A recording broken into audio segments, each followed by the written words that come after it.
আসসালামু আলাইকুম ওয়া রাহমাতুল্লাহ। সুধী দর্শক, দেশের প্রধান প্রধান দৈনিক পত্রিকার শিরোনামে স্থান করে নেওয়া সমস্যা ও সংকটের খবরগুলো নিয়ে হাজির হলাম আপনাদের সামনে। আশা করি সাথেই থাকবেন। শুরুতেই সমস্যা ও সংকটের খবরের মধ্যে আজ যা যা থাকছে। সংক্রামক ব্যাধি হামে আক্রান্ত ৮২% বয়স ৫ বছরের কম। ২৪ ঘন্টায় হামের উপসর্গ নিয়ে মৃত্যু ১০ জনের। ঢাকার ৩ হাসপাতালে ভর্তি হামের রোগীর ৭০% ঢাকার বাইরে থেকে আসা। দেশে গতকাল পর্যন্ত ১১৩ শিশুর মৃত্যু হয়। হামের টিকা দেওয়া শুরু ৩০ উপজেলায়।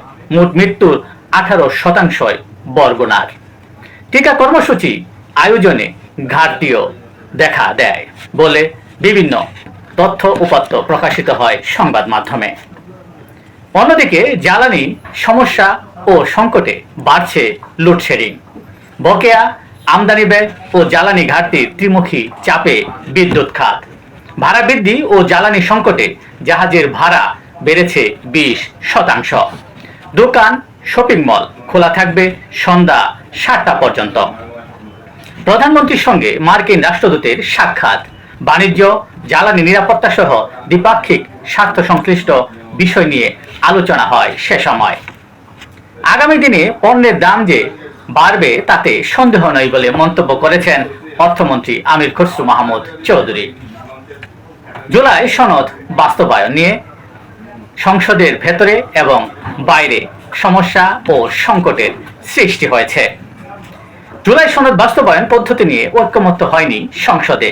এ সংক্রান্ত মুলতবি প্রস্তাবের আলোচনায় সংসদে তুমুল বিতর্ক হয় সরকারি দল ও বিরোধী দলের মধ্যে।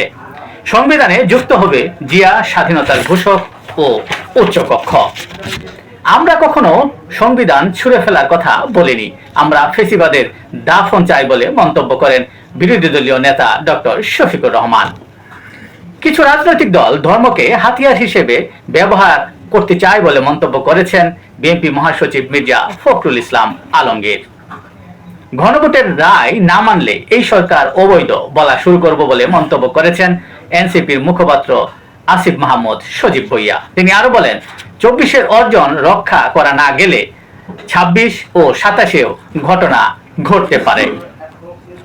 রাজস্ব খাত সংস্কারেও পিছু হটা। বিশিষ্ট জনরা বলছেন, সংস্কার না হলে অনেক বেশি মূল্য দিতে হবে।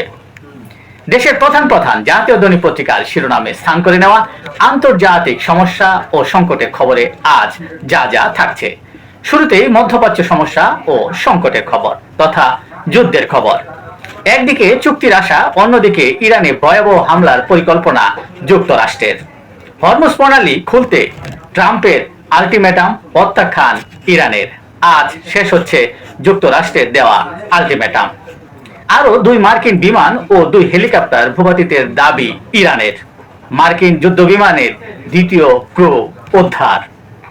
ইরানি কৌশলে ইরানে হামলার কৌশল নিয়ে দুশ্চিন্তায় যুক্তরাষ্ট্র। হরমুজ কি নিছক একটি জ্বালানি পথ?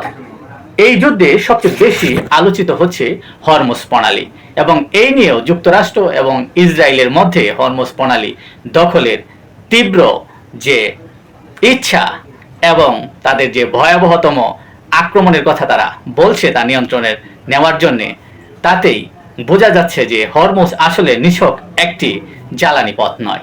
এই নিয়েও বিস্তারিত থাকছে আজকের দৈনিক পত্রিকাগুলোতে। আজকের মতো এখানেই শেষ করব। আবারও দেখা হবে আগামীকাল ঠিক একইভাবে। সে পর্যন্ত অবশ্যই ভালো থাকবেন, সুস্থ থাকবেন। আসসালামু আলাইকুম ওয়া রাহমাতুল্লাহ।